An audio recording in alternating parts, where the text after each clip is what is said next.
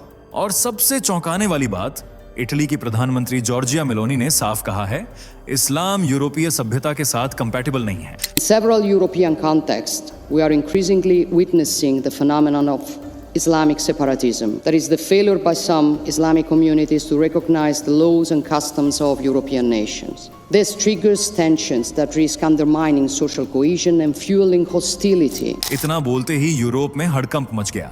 बुर्का ban, loudspeaker ban, arrests, deportation और मस्जिदों की फंडिंग पर ताले। तो आखिर इस एक देश ने वो करने की हिम्मत क्यों दिखाई जो बाकी यूरोप सिर्फ सोचता रह गया? क्या ये लोकतंत्र की हत्या है या फिर सभ्यता को बचाने की आखिरी कोशिश? और सबसे जरूरी बात, क्या भारत को इससे कुछ सीखने की जरूरत है? चलिए शुरू से समझते हैं ये सब कुछ आखिर शुरू कैसे हुआ। तो इटली ने आखिर किया क्या है? क्या ये वाकई इतना बड़ा कदम है? जी हाँ, और शायद अब तक का सबसे बड़ा। 2024 में इटली की संसद ने एक नया कानून पास किया जिसमें कहा गया किसी भी सार्वजनिक स्थान पर बुर्का और नकाब पहनना गैर कानूनी होगा। सरकार का तर्क साफ था, ये पब्लिक सेफ्टी का मामला है। चेहरा ढकना अब सिर्फ एक धार्मिक प्रतीक नहीं, एक सुरक्षा खतरा बन चुका है। लेकिन यहीं तक नहीं रुका इटली। सरकार ने लाउडस्पीकर पर अजान देने पर बैन लगा दिया। ओपन स्पेस इस्लामिक प्रेयर्स, मतलब सड़कों, पार्कों या सार्वजनिक जगहों पर नमाज पढ़ना अब पूरी तरह प्रतिबंधित है। और तो और देश भर में मस्जिदों और मदरसों पर फंडिंग ऑडिट्स शुरू हो गए हैं। अगर पैसे कतर, टर्की या सऊदी अरब जैसे देशों से आ रहे हैं तो उन संस्थानों पर जांच बैठेगी। कई अनऑथराइज्ड प्रेयर हॉल्स को सील किया जा चुका है। इमाम्स पर भी अब नई पाबंदी है, उन्हें इतालवी भाषा में ही प्रवचन देना होगा। क्यों? ताकि ये देखा जा सके कि क्या वो नफरत फैला रहे हैं, और जो भी रेडिकल विचारधारा फैलाते हुए पकड़ा गया, डायरेक्ट डिपोटेशन। इसी के तहत एक पाकिस्तानी इमाम, जिसे 30 साल हो गए थे इटली में, जब उसने काफिरों से लड़ो जैसी बात कही, उसे सीधा देश से बाहर फेंक दिया गया। ये कोई सिंपल लॉ नहीं है, ये एक कल्चरल और सिविलाइजेशनल स्टैंड है। इटली अब वो देश नहीं रहा जो चुपचाप सहता था। अब सरकार कह रही है, या तो हमारी सभ्यता के साथ रहो या निकल जाओ। और यही है वो टर्निंग पॉइंट जिसने यूरोप को हिलाकर रख दिया है। जब इटली ने बुर्का बैन और मस्जिद बंद करने जैसे कड़े कदम उठाए तो रिएक्शन एक तरफा नहीं था। देश 2 हिस्सों में बंट चुका था। एक तरफ तालियों की गूंज, दूसरी तरफ सड़कों पर बवाल। इटालियन मिडिल क्लास और यंग प्रोफेशनल्स कह रहे हैं, अब जाकर हम खुद को सुरक्षित महसूस कर रहे हैं। लोगों का कहना है कि आखिरकार कोई तो खड़ा हुआ हमारी संस्कृति के लिए। लेकिन वहीं दूसरी तरफ रोम, मिलान और नेपल्स जैसी सिटीज में प्रदर्शन हो रहे हैं। मुस्लिम समुदाय और कुछ लेफ्ट विंग एक्टिविस्ट्स इसे रिलीजन पर हमला कह रहे हैं। सड़कें नारों से गूंज उठी, freedom to pray, no to Islamophobia, Meloni is dictator. Al Jazeera से लेकर न्यूयॉर्क टाइम्स तक हर इंटरनेशनल मीडिया आउटलेट इस फैसले को डिवाइसिव, रेडिकल और यहां तक कि डेमोक्रेसी पर हमला कहने लगा। एमनेस्टी इंटरनेशनल ने बयान जारी किया, धार्मिक स्वतंत्रता का ये उल्लंघन यूरोप की बुनियादी मान्यताओं के खिलाफ है। लेकिन मेलोनी के समर्थकों का कहना है, जब इटालियन औरतें सड़कों पर मोलेस्ट हो रही थीं, तब कोई इंटरनेशनल रिपोर्ट नहीं आई। अब जब हमने रिएक्ट किया है, सबको फ्रीडम याद आ गई।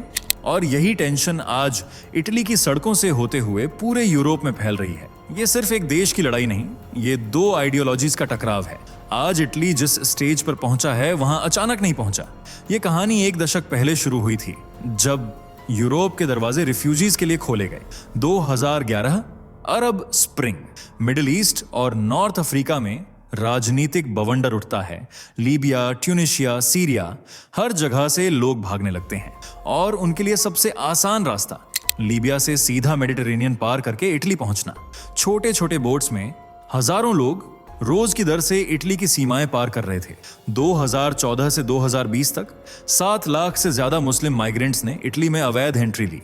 ना डॉक्यूमेंट, ना बैकग्राउंड चेक, सीधा घुसपैठ। शुरुआत में सरकार ने इसे ह्यूमैनिटेरियन क्राइसिस मानकर मदद दी, खाना, पनाह, सपोर्ट। लेकिन जल्द ही ये सपोर्ट सोशल स्ट्रेस में बदल गया। नेपल्स, ट्यूरिन, मिलान जैसे शहरों में गेटोज बन गए, ऐसे एरियाज जहां इटालियन कानून का कोई मतलब नहीं था। मॉरल पुलिसिंग, धमकियां, शरिया रूल्स, ये सब खुलेआम चलने लगा। लोकल पुलिस वहां जाने से डरने लगी। एक रिपोर्ट के मुताबिक 2019 तक इटली में 30 से ज्यादा ऐसे इलाके थे जहां सरकार की रूलिंग सिर्फ कागजों में थी। इसी के साथ शुरू हुआ डेमोग्राफिक शिफ्ट। कई टाउन ऐसे जहां इटालियन महिलाओं को हिजाब पहनने को कहा गया। चर्च के बाहर अल्लाहू अकबर के नारे लगने लगे।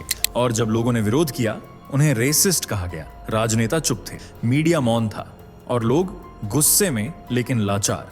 ये वही टाइम था जब लोगों को लगने लगा कि अब अगर कोई नहीं रुका तो इटली की पहचान मिट जाएगी। और यहीं से शुरू होती है जॉर्जिया मेलोनी की कहानी, उस महिला की जिसने कहा, अब बहुत हो गया।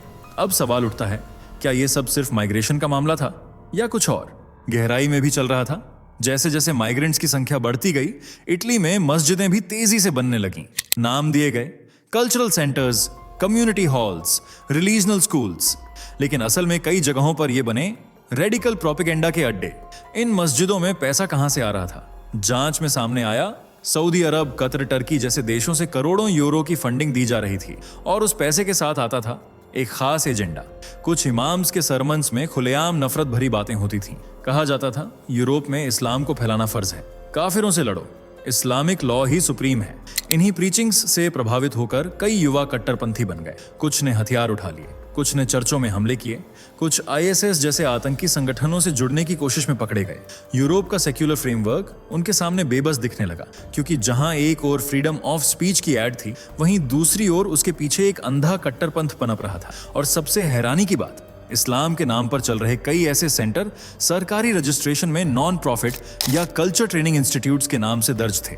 मतलब न कोई टैक्स न कोई निगरानी। इटली की जनता पूछने लगी, हमारे ही देश में, हमारी ही आंखों के सामने, हमारे ही खिलाफ जहर क्यों बोला जा रहा है?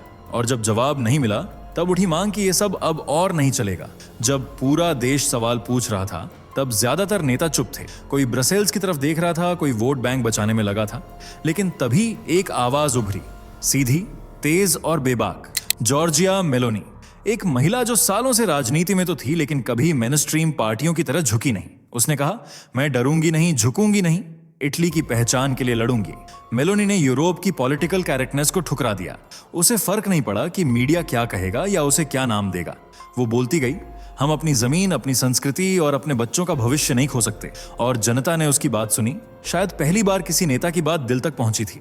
2022 के चुनाव में ब्रदर्स ऑफ इटली पार्टी को जबरदस्त जीत मिली और जॉर्जिया मेलोनी बनी इटली की पहली महिला प्रधानमंत्री और सबसे मजबूत राष्ट्रवादी आवाज। उसने शपथ लेते ही ऐलान कर दिया, अब से कानून की लाठी चलेगी, डर की नहीं।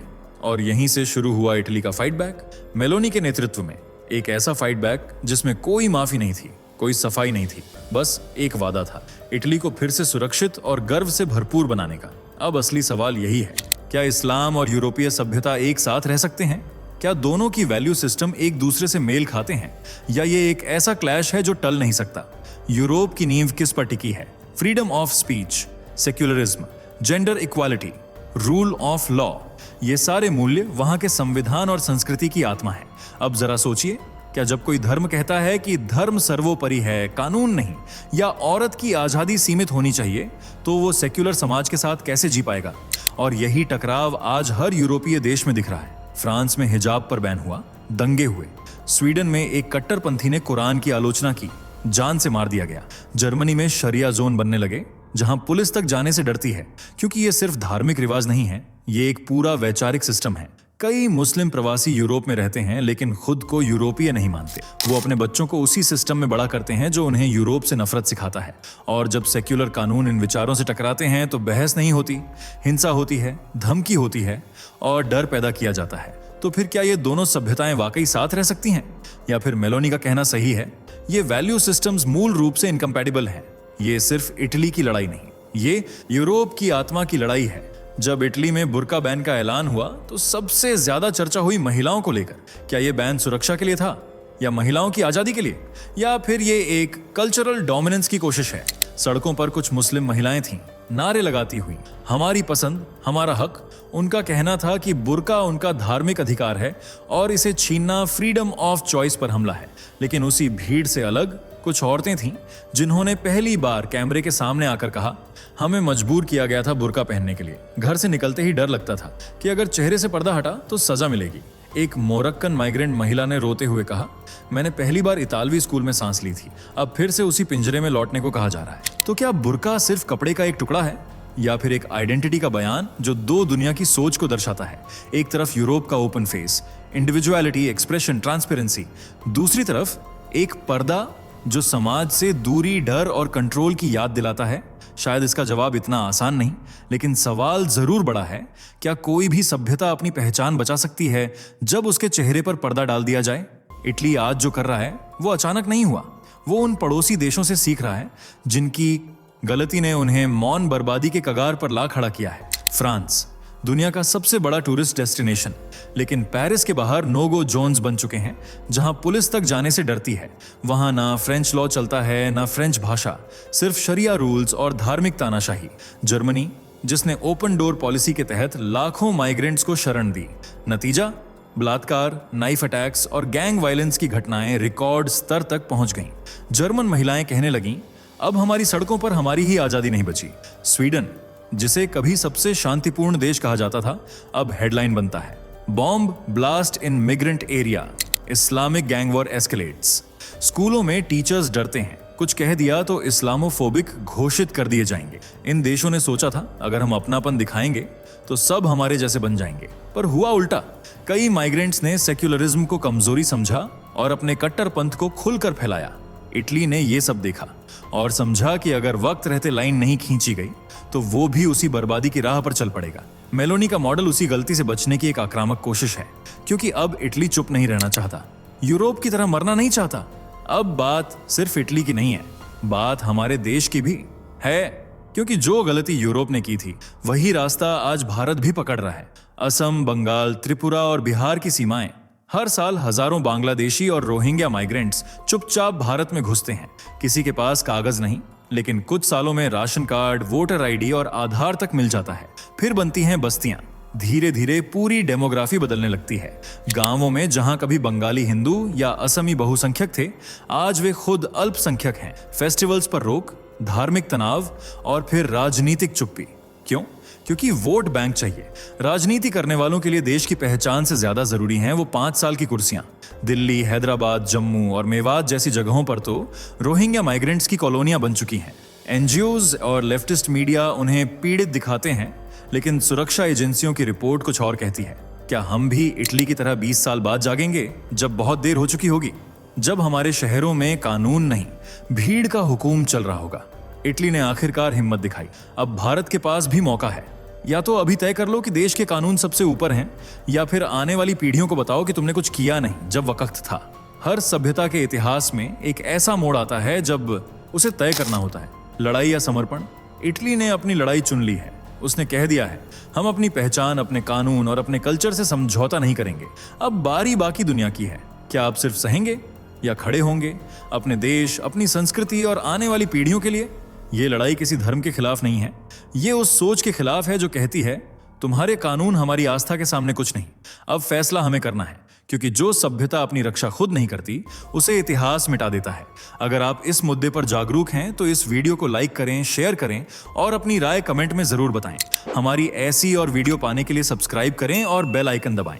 आपका एक क्लिक हमारी आवाज को और दूर तक पहुंचा सकता है। जय हिंद, जय भारत। दोस्तों, आपके स्क्रीन पर 2 और वीडियो दिख रही हैं, जिसे देखने के लिए आप स्क्रीन पर क्लिक करें। दोनों देखिएगा, बहुत अच्छी वीडियो बनी है।